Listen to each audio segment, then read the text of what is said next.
AIB 17 2022 candidates, कैसे आपको examination hall में क्वेश्चन का आंसर ढूंढना है, ये वीडियो में मैं लाइव प्रूफ आपको दिखाऊंगी। तो ये वीडियो आपको थोड़ा सा भी स्किप नहीं करना है, बहुत ही ध्यान से लास्ट तक आपको ज़रूर देखना है। आप एग्जामिनेशन हॉल में हो और आपको क्वेश्चन पेपर दिया गया है, कैसे आप ढूंढोगे बहुत ही कम टाइम में हर एक क्वेश्चंस का आंसर, ये रियल सोल्यूशन आपको ये वीडियो में मैं देने वाली हूँ। तो ये वीडियो आपके लिए बहुत ही इंपॉर्टेंट रहेगा और इसी के साथ अगर आप चैनल पर नए आए हो तो सब्सक्राइब जरूर कीजिएगा। तो मैं हूँ एडवोकेट पापिया, स्वागत करती हूँ आप सभी का हमारे चैनल डिकोड द लॉ में। तो चलिए शुरू करते हैं। और आगे बढ़ने से पहले एक छोटा सा बात जो आपको बताना ज़रूरी मैं समझती हूँ, इसीलिए मैं आपको बता रही हूँ, वो है मेरे पास एक ईमेल आता है। जब मैं उस स्ट्रैटेजी वाला वीडियो में अपलोड की थी, आपको AIB के लिए प्रिपेयर कैसे होना है जब आपके पास 1 महीना बाकी रह गया है, जहाँ पर मैं डिटेल में आपको स्ट्रैटेजी बताई थी। तो ये वाला वीडियो अपलोड करने के बाद मेरे पास एक ईमेल आता है, अगर आप इतनी स्ट्रैटेजी बता रहे हो तो आप सॉल्व करके क्यों नहीं दिखाते हो। मैं नाम नहीं लूंगी कौन ये ईमेल भेजे है, तो इसीलिए मैं ये वीडियो बना रही हूँ। और वो जो स्ट्रैटेजी वाला वीडियो है वहाँ पर मैं आपको बताई थी, मैं उस वीडियो का एक पार्ट 2 लेकर के आऊँगी, जहाँ पे मैं आपको बताऊंगी सारा का सारा रजिस्ट्रेशन प्रोसीजर जो होता है वो आपको कैसे करना है, एग्जाम का क्या डेट होगा, रजिस्ट्रेशन फीस, कौन सा बेयरएक्ट्स आपको लेके जाना पड़ेगा, विथ नोट्स वाला या फिर विदाउट नोट्स वाला, सब इंफॉर्मेशन जब बार काउंसिल ऑफ इंडिया बता देंगे मैं पार्ट 2 में आपको बता दूं। तो टेक्निकली ये वाला वीडियो तो पिछली वीडियो का पार्ट 2 नहीं है, ठीक है। तो पार्ट 2 जल्दी मैं आपके पास लेकर के आऊंगी। तो अभी मैं आपको सॉल्व करके दिखाती हूँ कैसे एग्जामिनेशन हॉल में आपको जो सारे स्ट्रैटेजीज मैं पिछली वीडियो में बताई थी वो अप्लाई करके क्वेश्चंस का आंसर ढूंढना है। सिर्फ ये मोबाइल है और बेयरएक्ट है। यहाँ से मैं आपको क्वेश्चंस बताऊंगी स्क्रीन रिकॉर्डिंग ऑन करके, और मेरे पास ये CRPC के मैनुअल है, क्योंकि CRPC से जो सारा क्वेश्चंस पूछा जाता है मैं उसको सॉल्व करके आपको बताऊंगी, ठीक है। तो चलिए शुरू करते हैं, देखते हैं CRPC से कौन सा क्वेश्चन पूछा गया है।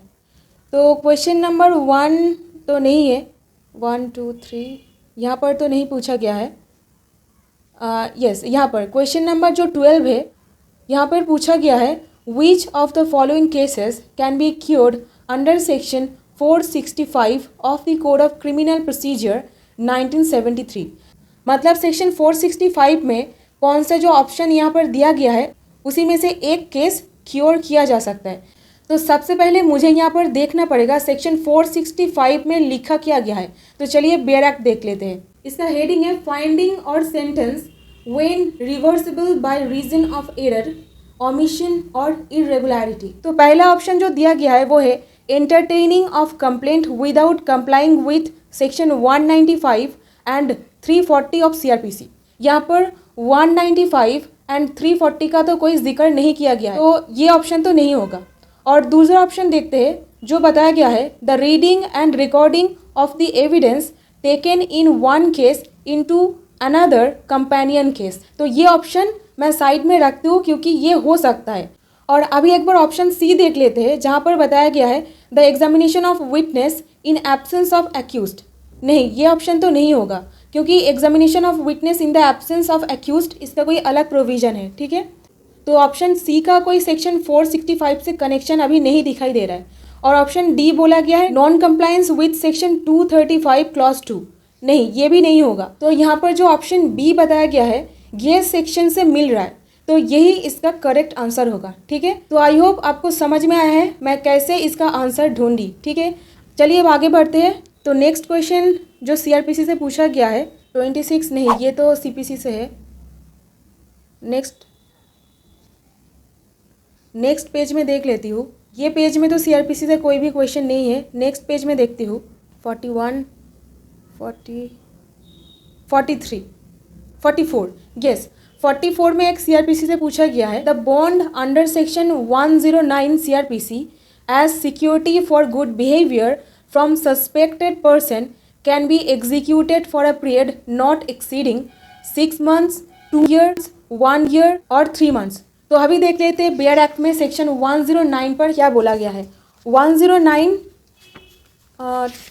ये रहा 109 security for good behaviour from suspected person. एक बार जस्ट पढ़ लेती हूँ सेक्शन में क्या बोला गया है। लास्ट लाइन पर देखो, not exceeding 1 year as the magistrate thinks fit. तो नॉट एक्सीडिंग 1 ईयर, ठीक है, तो 1 ईयर यहाँ पर बताया गया है, तो ऑप्शन होगा 1 ईयर। और नेक्स्ट जो क्वेश्चन और नेक्स्ट वाला ही है 45, ये बोलता है the maximum limit of ₹500 that could be paid to the wife as maintenance under section 125 of the CRPC 1973 was removed in 1973, 1989, 2001, 2007। तो कौन सा ईयर में रिमूव किया गया है? तो ये जो क्वेश्चन है इसका आंसर डायरेक्टली आपको सेक्शन पर नहीं मिलेगा, आपको देखना पड़ेगा सेक्शन 125 का फुट नोट क्या कहता है, ठीक है। तो चलिए देखते हैं फुट नोट पे क्या कहा गया है। The word not exceeding 500 rupees in the whole omitted by the Act 50 of 2001, 2001 will be the answer. तो अभी आगे बढ़ते हो नेक्स्ट क्वेश्चन की तरफ। नेक्स्ट क्वेश्चन ये था 45, 46 नहीं, 48, 49, 50 या yes. Under criminal procedure code 1973 who shell record the information of rape being given by a rape victim. Okay, तो कौन रिकॉर्ड कर सकते हैं एक रेप विक्टिम के स्टेटमेंट? तो जो ऑप्शन है officer in-charge of a police station, deputy superintendent of police, police not below rank of sub inspector, women police officer और any women officer. Direct section से नहीं पूछा गया है। महिला अगर कोई स्टेटमेंट दे रहे हैं, CRPC में एक तो सेक्शन है जहाँ पर ऐसा बताया गया है, बट सेक्शन की बात यहाँ पर नहीं पूछा गया है, कौन रिकॉर्ड कर सकते हैं ये पूछा गया है। तो यहाँ पर वुमेन पुलिस ऑफिसर और एनी वुमेन ऑफिसर जो बताया गया है ये वाला ऑप्शन होगा, क्योंकि रेप विक्टिम है उनका जो स्टेटमेंट है एक महिला पुलिस ऑफिसर के द्वारा ही रिकॉर्ड किया जाएगा, ऐसा प्रोविजन है। और नेक्स्ट क्वेश्चन, नेक्स्ट 51 पर ही और एक CRPC से पूछा गया है, वो है under the provision of the code of criminal procedure 1973 summons can be oral, summons can not be served on corporate entities, summons are either for appearance or for producing a document or thing. और option D में summons can be served to servants in cases the person on whose names summons are made can not be found. तो question पढ़ के ही आपको ये समझ में आया होगा, जो समन्स रिलेटेड पर्टिकुलर पोर्शन है CRPC में, वहाँ से ये वाला क्वेश्चन आपको पूछा गया है। तो चलिए बेयर एक्ट में देख लेती हूँ। तो अभी मैं जा रही हूँ बेयर एक्ट के जो इंडेक्स है वहाँ पर, यस, चैप्टर 6 शुरू होता है समन। तो चैप्टर 6 मिल गया है। पहले सेक्शन पर बताया गया है फॉर्म ऑफ समन्स, ठीक है। तो पहले बताया गया है ओरल हो सकता है या नहीं। जो यहाँ पर बताया गया है 61 पर, every summons issued by a court under this code shall be in writing. तो ओरल वाला जो ऑप्शन दिया गया है ऑप्शन ए, ये तो नहीं होगा पक्का, ठीक है।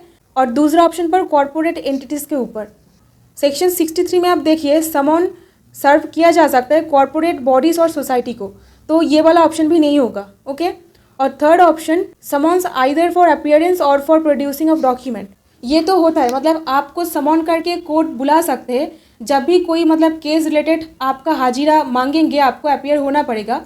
और अगर आपके पास कोई डॉक्यूमेंट्स है तभी आपको कोर्ट समन कर सकता है और आपको वो डॉक्यूमेंट ले करके कोर्ट के पास जाना पड़ेगा, ठीक है, ये तो होता है, ठीक है। अभी ऑप्शन डी में जो बताया गया है summon can be serve to servants, ये वाला तो ऑप्शन नहीं होगा, क्योंकि सेक्शन 64 में बताया गया है, जो एक्सप्लेनेशन पार्ट है वो देखिए, a servant is not a member of a family with in the meaning of this explanation, मतलब समन कोई सर्वेंट को सर्व नहीं किया जा सकता, तो ये ऑप्शन भी नहीं होगा। तो जो ऑप्शन बचता है वो है ऑप्शन सी, ये होगा करेक्ट ऑप्शन, ओके। तो अभी देखते हो नेक्स्ट क्वेश्चन क्या पूछा गया है। 58, 60, 62, 3, 4, 5, 6, 7 नेक्स्ट पेज पर आ गई हूँ, बट कोई भी तो क्वेश्चन दिखाई नहीं दे रहा है। ओ ये 1960, नहीं ये 1963 है, नहीं ये तो नहीं, 100 पे तो पहुँच गई, बट कोई तो और क्वेश्चन दिखाई नहीं दे रहा है। तो इसका मतलब CRPC से जो सारा क्वेश्चंस था मैं आपको सॉल्व करके दे दी और कोई भी क्वेश्चंस पूछा नहीं गया है। तो आई होप आपको पूरा समझ में आया है कैसे आपको एग्जामिनेशन हॉल में आंसर ढूंढना है, ठीक है। अभी भी कोई डाउट रहता है तो कमेंट करके बताइए, मैं डेफिनेटली आपको रिप्लाई करूंगी। और पार्ट 2 में जल्दी लेकर के आऊँगी, जब भी बार काउंसिल बता देंगे कौन सा बेयर एक्ट्स कैरी करना है, कौन सा मटेरियल आप लेके जा सकते हो, सब कुछ डिटेल्स आपको दे दूंगी पार्ट 2 में। तो तब तक अपना प्रिपरेशन जो है वो बेयर एक्ट से जारी रखें, जब भी नोटिफिकेशन इशू हो जाएगा बार काउंसिल के द्वारा मैं आपको बता दूंगी। So that's all in this video, till then stay happy, stay blessed, keep learning new things, and thank you so much for watching this video.